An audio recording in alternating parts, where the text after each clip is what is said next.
सभी को नमस्कार। मैं दीपक गुप्ता आपका फिर से स्वागत करता हूं हमारे इस YouTube चैनल पर जिसका नाम है दीपक कॉमर्स एकेडमी। सो फ्रेंड्स, आज का हमारा चैप्टर है चैप्टर नंबर 8 जनरल। इससे पहले कि हम जनरल चैप्टर के न्यूमेरिकल्स चालू करें, ये चैप्टर अपने आप में ही बहुत अच्छा चैप्टर है।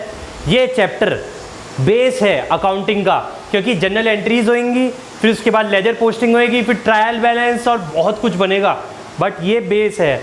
अच्छा, जो बाहर से शोर आ रहा है उसे इग्नोर करें, क्योंकि कंस्ट्रक्शन चल रही है, इसमें मैं कुछ नहीं कर सकता, बट आप अपनी पढ़ाई की तरफ ध्यान दें। मैं स्टार्टिंग में थोड़े से रूल्स बताऊंगा और कुछ नहीं, इसमें थोड़ी सी थ्योरी है।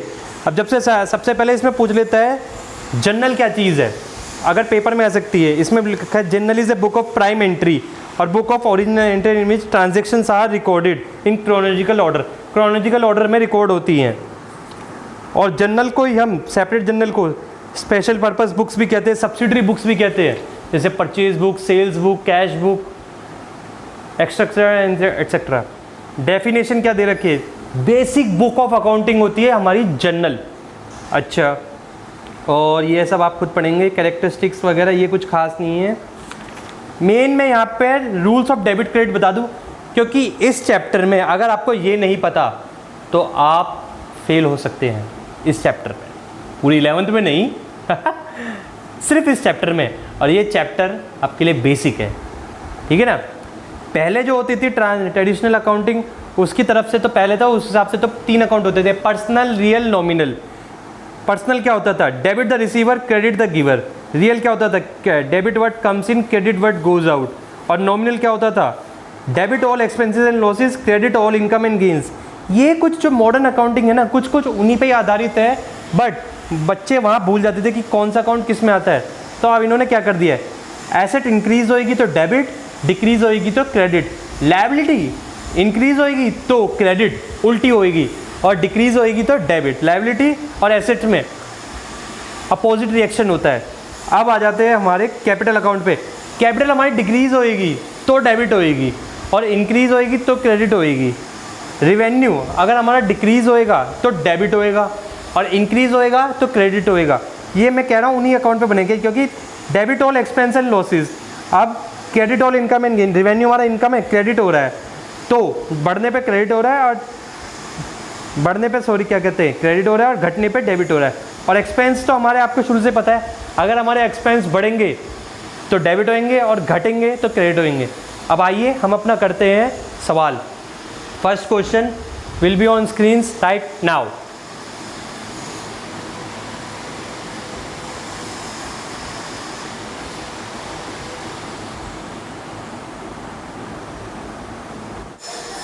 हाँ जी बच्चों, सबसे पहले आप परफॉर्मा बनाएंगे जनरल एंट्रीज के लिए। तो इसमें आप सबसे पहले लिखेंगे डेट, फिर पर्टिकुलर्स, फिर लेजर फोलियो, फिर डेबिट और फिर क्रेडिट। याद रखिए लेजर फोलियो हमेशा इमेजिनरी होते हैं, रियल नहीं होते। सबसे पहले हमारी ट्रांजैक्शन जो बोली गई, इन्होंने कही है Nitin invested 50,000 cash and 5 lakh by cheque to start a business. तो इसकी एंट्री क्या होगी? First, cash account, debit to capital account. कितने से? 50,000 से। अब ऐसा क्यों हुआ है? या एक चीज़ ध्यान करिए, मैंने आपको बताया था मॉडर्न अकाउंटिंग के रूल। कैपिटल बढ़ेगी तो क्रेडिट होएगी, और कैश हमारी जो एसेट है, हमारी एसेट इंक्रीज़ हो रही है, इंक्रीज़ इन एसेट्स डेबिट होएगी, और जो हमारी कैपिटल है वो क्रेडिट होएगी, क्योंकि हमारे पास कैश आया और कैपिटल बढ़ी। ठीक है ना जी। उसके बाद है 5 लाख बाय चेक।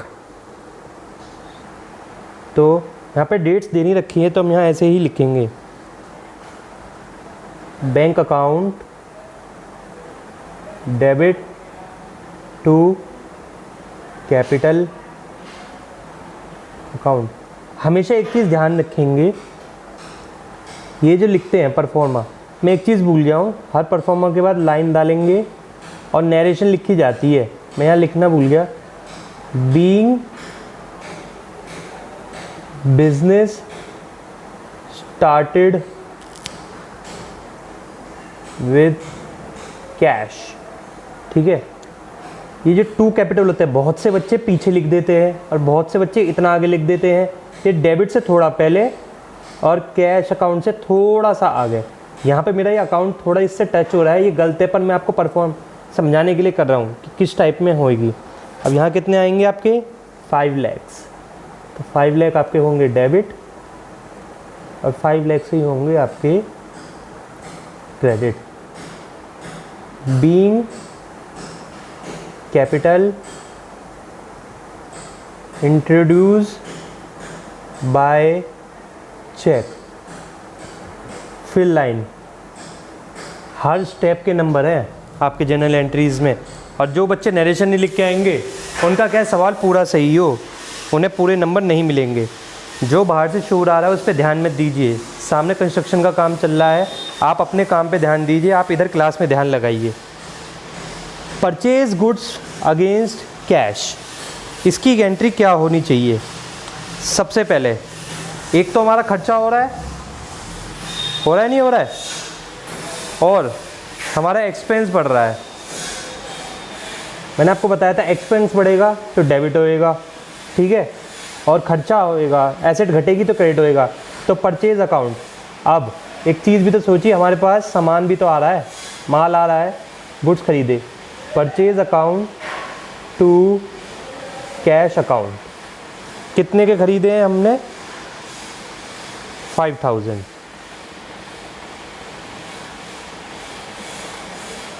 यहाँ पे क्या हुआ है, मैं ये एक ही परफॉर्मर में बताऊंगा कि कौन सी एंट्री क्यों हो रही है, बाकी के जो आगे सिंपल परफॉर्म एंट्री होगी ये हमारी विदाउट जीएसटी वाली है। जीएसटी वाली हम बाद में करेंगे, आप पहले इनसे आपको एक वो हो जाएगा, परफॉर्मर का एक आइडिया हो जाएगा कि एंट्रीज़ कैसे कैसे होती है और जनरल एंट्रीज़ की शुरुआत के लिए। अब यहाँ पे परचेज़ करा तो ये एक्सपेंस हुआ, खर्चा हुआ, कैश घटा, decrease in assets are called credit और increase in expense is equals to debit. ठीक है जी। Being goods purchase for cash, फिर एक लाइन, फिर fourth entry,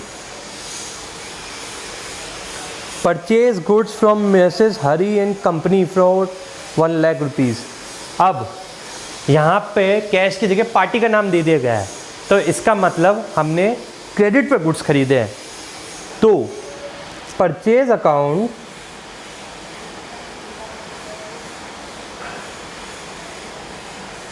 debit to Mrs Hari account. कितने के खरीदे हैं हमने? 1 लाख के।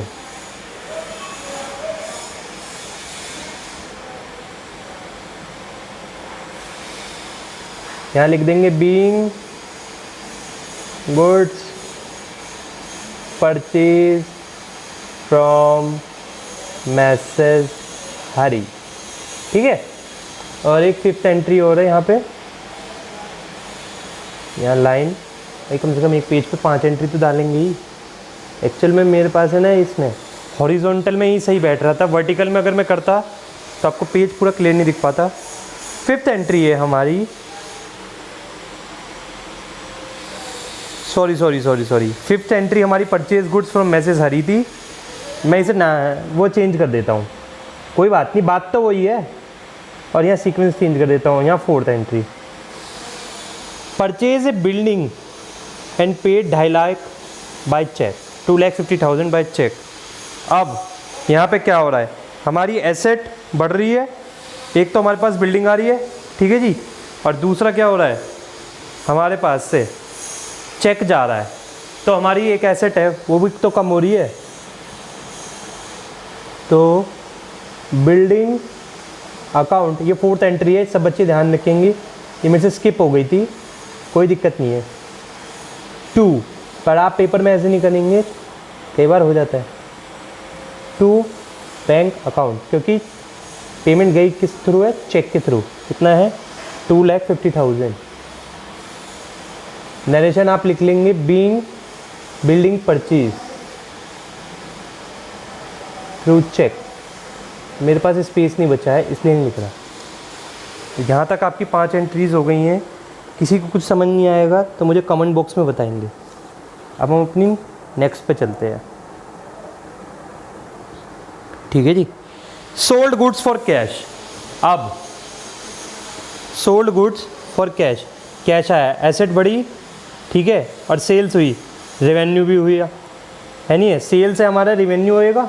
अब रेवेन्यू जब बढ़ेगा तो क्या होता है, क्रेडिट, और आपका क्या कहते हैं, कैश आएगा, तो वो होएगा आपकी एसेट बढ़ी है तो डेबिट। तो cash account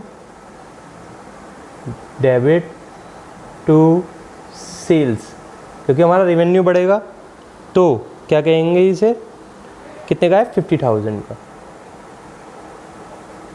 50,000। Narration being goods sold, फिर एक line 7th, sold goods on credit to Mrs Ramesh and company.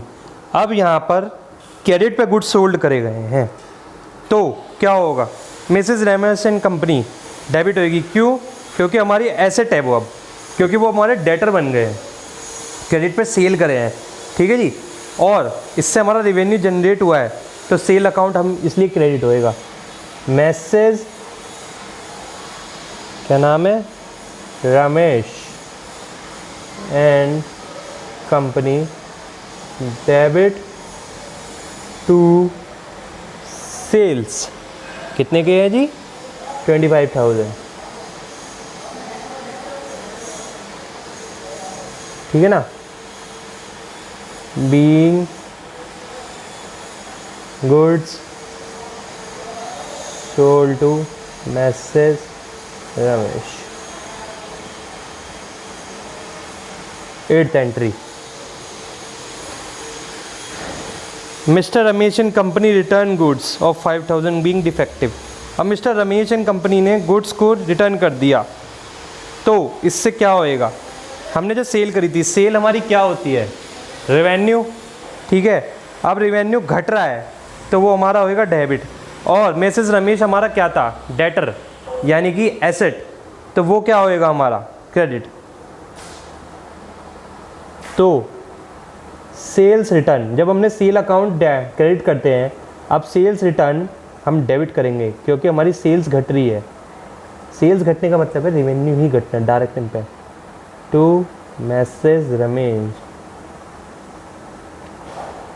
And company. थोड़ा बहुत चल जाता है, ये मैं आपको समझाने के लिए कर रहा हूँ। आपको पेपर में बहुत बड़ी शीट मिलती है, आप पूरा लिखेंगे और डेबिट से पहले ही लिखेंगे, डेबिट से चिपका के ही लिखेंगे बिल्कुल। कितने के हैं, 5,000 की।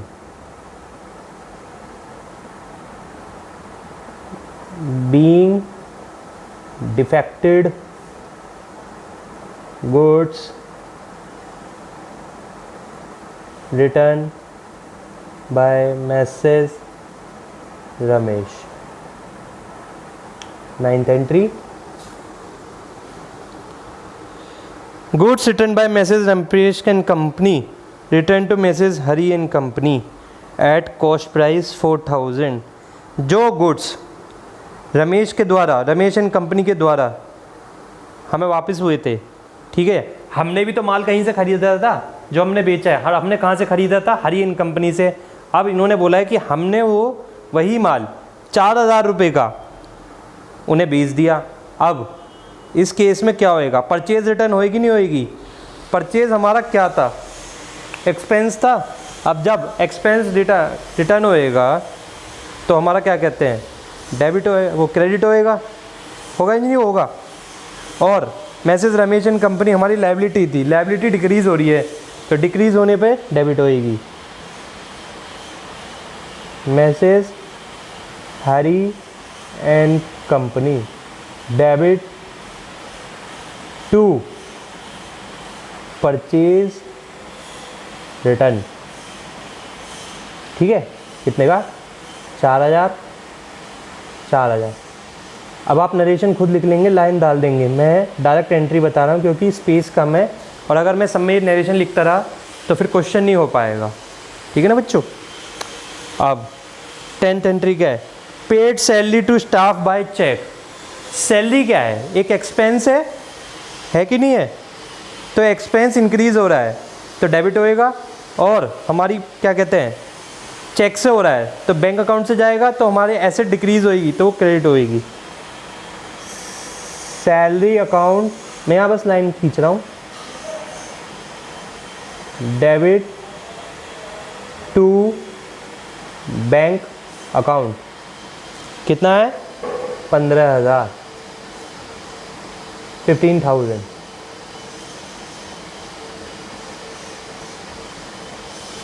ठीक है जी। जैसे जैसे मैंने एंट्रीज लिखी हैं आप नरेशन जरूर लिखेंगे, मैं लिखूँ ना लिखूँ, क्योंकि नरेशन के ही नंबर होते हैं, नरेशन के बहुत ज़्यादा फ़र्क पड़ता है नरेशन ना लिखने से, क्योंकि वो आप एग्जामिनर आपके नंबर काट सकता है। यहाँ पे लिखेंगे being salary paid by bank, कोई बड़ी चीज़ नहीं है यार, सब में बीइंग लिख के और वो जो थोड़ी सी लाइन है वो ही लिखनी है, कोई ज़्यादा टिपिकल नहीं है और ना कोई घबराने वाली बात है।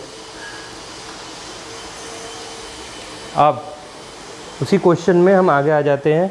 अब आएगी हमारी 11th entry, paid rent for the residence of Nitin the 10,000 by cheque. अब रेजिडेंस के लिए कर रहा है तो ये क्या हो गई, ड्राइंग्स हो गई नहीं हो गई। अब ड्राइंग्स हमारी क्या है, जैसे हम ड्राइंग करते हैं तो हमारे कैपिटल से ही करेंगे। अब कैपिटल हो रही है हमारी डिक्रीज तो वो होगी डेबिट, और बैंक अकाउंट के थ्रू हो रहा है, बैंक के थ्रू हो रही है तो ऐसे डिक्रीज हो रही है वो होगी credit. 11th entry, drawing account debit to bank account कितना है 10,000। नरेशन में अभी भी याद दिला रहा हूँ, मैं नहीं लिख रहा, पर आप लोगों को ज़रूर लिखनी ही है। मैं तो स्पेस की कमी की वजह से नहीं लिख रहा, आप लोगों को लिखनी है। 12th entry, paid electricity charges for the month ₹1000 in cash. Electricity charges क्या है, एक्सपेंस है, एक्सपेंस बढ़ रहा है तो डेबिट होएगा, और हमारी एसेट घट रही है कैश तो क्रेडिट होएगा। Electricity expense debit to cash account कितना हो, ये हमारा 1,000।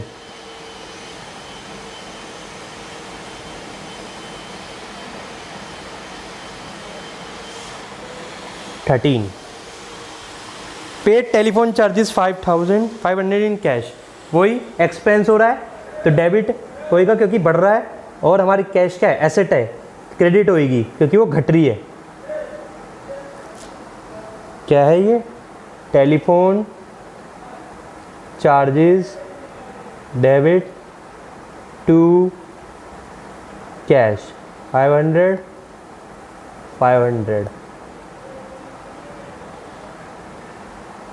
14th,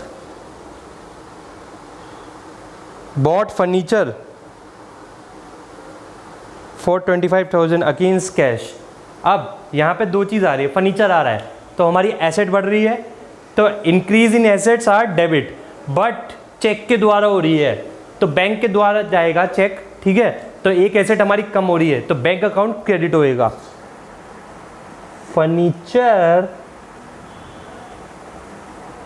debit to bank account. Narration आप साथ के साथ लिखते रहेंगे। कितने का है 25,000।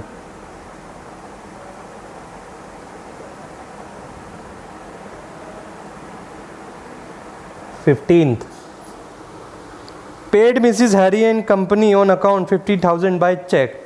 हरी एंड कंपनी हमारे क्या थे, क्रेडिटर्स थे। अब इस केस में क्या होएगा, अब वो हमारे क्या कहते हैं डेबिट होएंगे। क्यों होएंगे भाई, पहले हमने उनसे माल क्या कहते हैं, क्यों होएंगे, सोचिए सोचिए। इसका रीज़न ये है क्योंकि वो हमारी लायबिलिटी थी और वो हमारी डिक्रीज़ हो रही है। जब डिक्रीज़ होएगी तो भैया डेबिट तो होएगी, decrease in liability are debit. और हमारा पैसा कहाँ से जा रहा है, बैंक से, तो बैंक अकाउंट हमारा एसेट है, तो वो हमारी डिक्रीज़ हो रही है, तो वो होगी क्रेडिट। तो यहाँ आ जाएगा Messrs Hari account debit to bank account. कितने हो गए आपके ये? 50,000।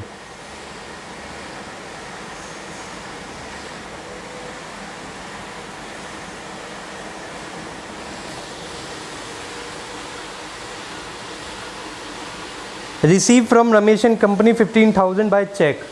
तो इसका ये इम्पैक्ट पड़ेगा। अब एक बात बताइए, रमेश एंड कंपनी हमारे क्या थे? डेटर्स थे, हमारी एसेट थी। अब हमारी एक तरफ से तो एसेट डिक्रीज़ हो रही है, बट हमारे को बैंक अकाउंट में पैसा आ रहा है, तो वहाँ हमारी एसेट भी तो बढ़ रही है।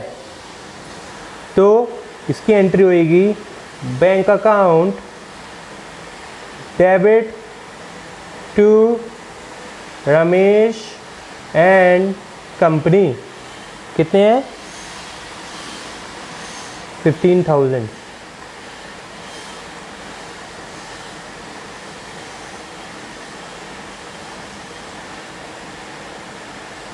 ठीक है जी। अब लास्ट की 4 एंट्रीज रह रही हैं। आइए, यहाँ लेजर फोलियो में थोड़ी सी ज़्यादा ही बड़ा हो गया है, कोई दिक्कत वाली बात नहीं है। अब 17 entry, place order for goods with इन Abhi and sons of 2 lakh, paid them 20,000 by cheque as advance. बाकी के जो बचे हुए पैसे इन्होंने कहा डिलीवरी पे मिलेंगे। एक चीज़ ध्यान रखेंगे, जब हम ऑर्डर प्लेस करते हैं, इसका मतलब ये नहीं है कि हमने वो माल ख़रीद लिया, हमने प्लेस करा है, बट हमने सिर्फ पैसा दिया है 20,000।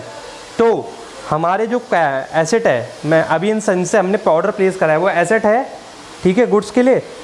तो जो एडवांस हमने लिया है, तो हम ऐसे लिखेंगे मिस्टर अभी एंड सन्स डेबिट, ब्रैकेट में लिखेंगे एडवांस। हमने इन्हें एडवांस दिया है टू बैंक अकाउंट, क्योंकि बैंक से पैसा जा रहा है, चेक से।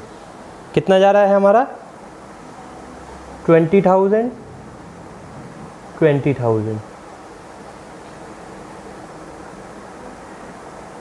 फिर आप नरेशन लिखेंगे। फिर 18th एंट्री, 18th एंट्री क्या है? Receive order from for goods from Mrs Ajay and company. Ajay and company से हमें ऑर्डर आया है 3 लाख का, उन्होंने हमें दिए हैं 30,000 रुपये एडवांस। अब ऑर्डर रिसीव का मतलब ये, प्लेसिंग का ये मतलब नहीं होता कि हमारी सेल हुई है, ठीक है ना, बस हम एडवांस की एंट्री करेंगे। अब हमारी सेल जो होएगी, रेवेन्यू जो बढ़ेगा एडवांस के रूप में, तो कितना का बढ़ेगा? जो हमारा रेवेन्यू है, एसेट बढ़ेगी, वो हमारी बढ़ेगी 30,000 की। तो इसमें लिखा जाएगा बैंक अकाउंट, क्योंकि हमारी एसेट बढ़ी, पैसा आया, कितना आया है? 30,000। But to message Ajay and company advance पैसा आया है, तो ये कितना आया है? ये हमारी लायबिलिटी भी तो बढ़ रही है, 30,000। ठीक है ना जी। फिर से लाइन नरेशन साथ के साथ लिखते रहेंगे। Paid 1000 for stationery. स्टेशनरी क्या है? हमारा एक्सपेंस हुआ है, ठीक है, increase in expense are debit, और कैश के थ्रू हुआ है, तो decrease in assets are credit. Stationery debit to cash account 1000। और हमारी लास्ट एंट्री इस क्वेश्चन की,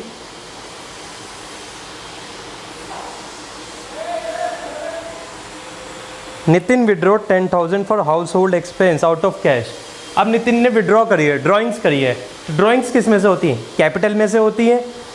तो डिक्रीज इन कैपिटल, कैपिटल हमारी घटी है ना, वो होगी हमारी डेबिट, ठीक है। और डिक्रीज इन एसेट किस में से हुई है? कैश में से, तो वो होगी क्रेडिट। तो यहाँ आएगा drawings account debit to cash account कितने हो गए 10,000।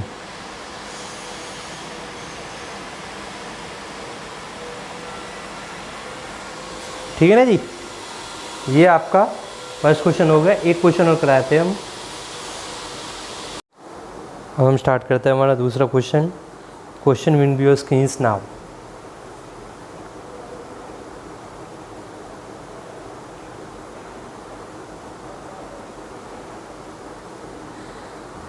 हाँ जी, फर्स्ट एंट्री है हमारी, जरा देखेंगे कि टाइम बहुत लगेगी video. Ramesh started business with cash April 1, यहाँ पे डेट भी दे रखी है। अब स्टार्टेड बिजनेस विथ कैश है, कैश अकाउंट और कैपिटल अकाउंट आएंगे यहाँ पे। कैश आया है तो मतलब एसेट बढ़ी है, और कैपिटल हमारी बढ़ेगी। जब स्टार्ट करा है बिजनेस तो कैपिटल जब बढ़ती है तो वो डेबिट क्या कहते हैं क्रेडिट होती है, और जब घटती है तो डेबिट होती है। तो cash account debit to capital. मैं यहाँ पे नरेशन नहीं लिखूँगा, नरेशन आप खुद लिखेंगे, मैं पहले ही बता चुका हूँ, क्योंकि नरेशन लिखने में टाइम बहुत जाता है। लेजर फोलियो को मैंने आपको बताया था इमेजिनरी होते हैं, आप कुछ भी नहीं कर सकते हैं। 1 2 3 4 7 8 10 11 कुछ भी डाल दीजिए, इससे कोई इफेक्ट नहीं पड़ेगा। नरेशन आप लिखेंगे और हर किसी की एंट्री के बाद ऐसे ही करते जाएंगे। दूसरी एंट्री है paid for repairs of premises. अब रिपेयर्स के लिए करा है, खर्चा हुआ है। एक्सपेंस आर डेबिट और decrease in assets are credit. तो repairs account debit to cash account कितने गए हैं 10,000।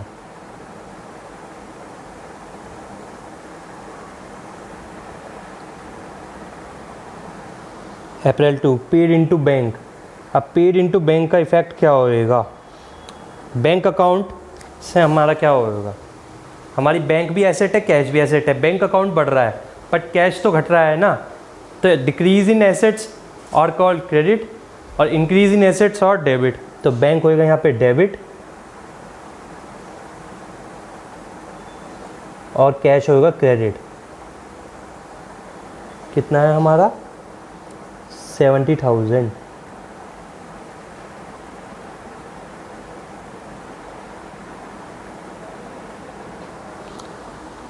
अप्रैल two loan from bank taken against personal fix deposit. अब बैंक से लोन लिया गया है तो इसकी एंट्री भी देख लेते हैं। बैंक से लोन लिया गया है तो बैंक तो हमारा डेबिट होएगा, क्योंकि बैंक में क्या है लोन आया है। अब पर्सनल एसेट के अगेंस्ट आया है तो हमारी एसेट तो घट रही है ना, तो बैंक लोन वो हमारी लायबिलिटी भी तो है, bank loan.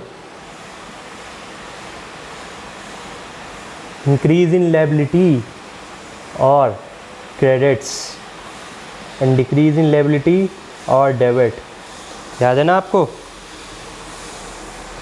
Bank account debit to bank loan.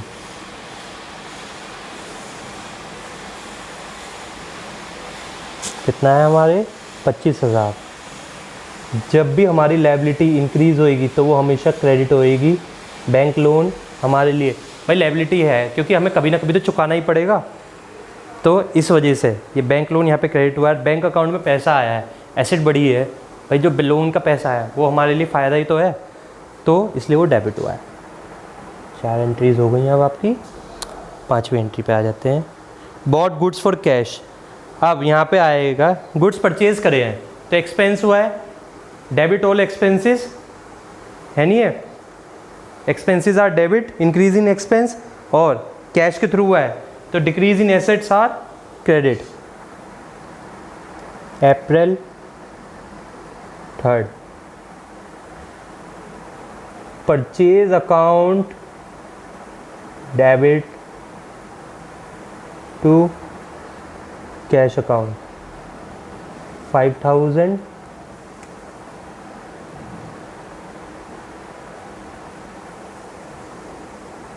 5,000। अब इसके बाद क्या है April 4 draw cash from bank for office. तो कैश ऑफिस के लिए निकाला गया है, ठीक है। ये ड्राइंग्स नहीं कही जाएंगी क्योंकि ड्राइंग्स पर्सनल यूज़ के लिए होती है। तो हमारे पास कैश आएगा, इंक्रीज इन एसेट्स और डेबिट, तो कैश आया, कैश डेबिट होएगा, बट बैंक से आया है तो decrease in assets are called credit. तो कैश अकाउंट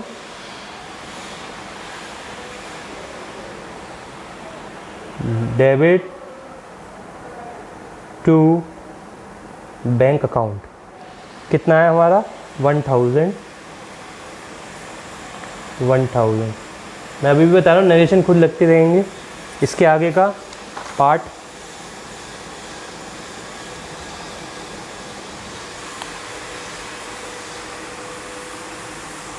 अब लिखा है यहाँ पे, बॉट्स गुड्स फ्रॉम श्याम अप्रैल 13। श्याम से गुड्स खरीदे गए हैं तो क्रेडिट पे खरीदे गए हैं, तो एक तो हमारा आएगा क्या होएगा, आप खुद सोचिए। एक्सपेंस हुआ है तो डेबिट होएगा, बट एक हमने श्याम से क्रेडिट पे खरीद गए हैं तो हमारी लायबिलिटी भी तो क्रिएट हो रही है, तो वो क्रेडिट होएगी। Purchase account debit to Shyam, Shyam हमारी लायबिलिटी है, हमें उसे परचेज, हमने क्रेडिट पे ही तो किया है तो उसे पैसा तो देना ही पड़ेगा। कितना है 22,500, 22,500। पेड फॉर कार्टेज, अब ये जो कार्टेज होती है ना, जिसे कहते हैं कार्टेज, क्या होती है, कार्टेज माल के ढुआने में लगती है, तो ये परचेज के लिए ही किया जाता है, तो इसे हम कैरेज इन्वर्ट कहेंगे जो परचेज के लिए करते हैं। तो ये भी हमारे लिए एक एक्सपेंस है और ये कैश से किया गया है, तो carriage inward account debit to cash account. Carriage inward purchase के टाइम पे लिया जाता है, जब हम माल खरीदते हैं तो हम मजदूर वगैरह भी तो लेंगे, लेबर वगैरह, तो वो आपके कैरेज इन्वर्ट में आएंगे। कितने हैं 500। कैरेज आउटवर्ड सेल में दिया जाता है, किसी बच्चे ने पूछा भी था इसलिए मैं क्लियर कर देता हूँ, सॉरी 13 ही है। Paid for cartage, by mistake, dates का ध्यान रखेंगे। April 20 sold goods to Krishna, अब कृष्णा को गुड्स सोल्ड किए गए हैं। अब यहाँ पे एक चीज़ देखिए, ना कैश लिखा है ना बैंक लिखा गया है, तो एक तो हमारी सेल है हुई है तो रेवेन्यू जनरेट हुआ होगा, तो रेवेन्यू जनरेट होएगा तो क्रेडिट में होएगा, तो सेल अकाउंट तो हमारा क्रेडिट हो जाएगा, बट कृष्णा हमारा डेब्ट हो जाएगा, एसेट है तो increase in assets called debit. तो Krishna account debit to sales account, कितने का है 15,000। अभी जो हम क्वेश्चन कर रहे हैं विदाउट जीएसटी वाले हैं, विद जीएसटी वाले भी करेंगे, धीरे धीरे हम सेट होएंगे भाई, धीरे धीरे ही। तो पहले आज आप ए सीखेंगे, फिर बी सीखेंगे, फिर सी सीखेंगे, फिर ही तो जेड तक पहुँचेंगे। ये थोड़ी है कि एकदम से सिखा दें सब कुछ। अभी मैं 2 से करा रहा हूँ, दो क्वेश्चंस करा रहा हूँ, इससे नेक्स्ट क्लास में हम धीरे धीरे जीएसटी पे भी आएंगे, फिर डिस्काउंट वाली इस पे भी आएंगे, और फिर आप कहीं से भी कोई सा भी क्वेश्चन उठा के देख लीजिएगा। ये बेस है, अगर आपका बेस मजबूत है तो आपको कोई नहीं हरा सकता। रिपीट, अगर बेस मजबूत है कोई नहीं हरा सकता।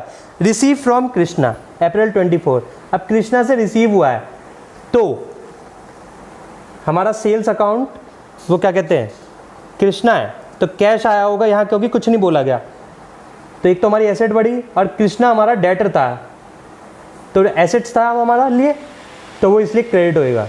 Cash account debit to Krishna, कितना आया हमारा 15,000।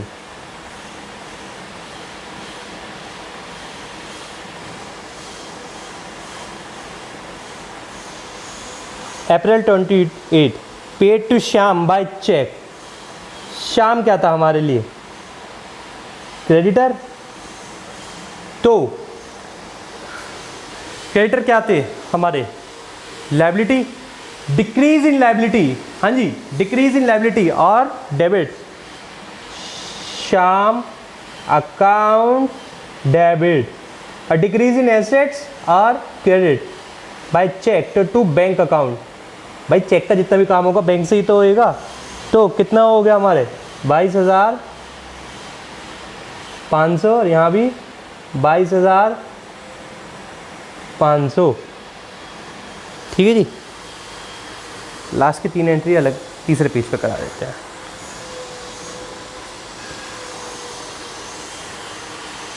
Cash sales for the month, cash आ रहा है, एसेट बढ़ रहा है तो कैश आ रहा है, और सेल्स हो रही है, रिवेन्यू हो रहा है, रिवेन्यू बढ़ रहा है, रिवेन्यू इंक्रीज होएगा तो डेबिट। तो ये होएगा हमारा अप्रैल 30 कैश सेल्स। तो cash account debit to sales, यहाँ नरेशन होंगी being goods sale for being sales for the cash. तो कितनी हो गई हमारी 8,000। मैं एक एक बात क्लियर करके चल रहा हूँ कि कौन सी एंट्री क्यों हो रही है और किस लिए हो रही है। अब आप ध्यान रखेंगे, इन्हें वीडियोस को बार बार रिवाइंड करके देखेंगे, यही आपका बेस है।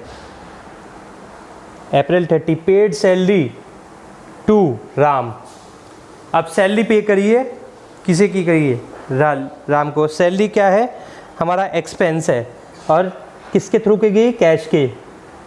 तो salaries debit to cash, asset कम हो रही है तो कैश अकाउंट कितना हो गया 3,000।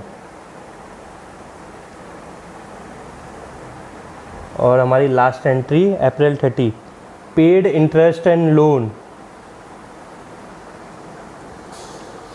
From bank on repayment.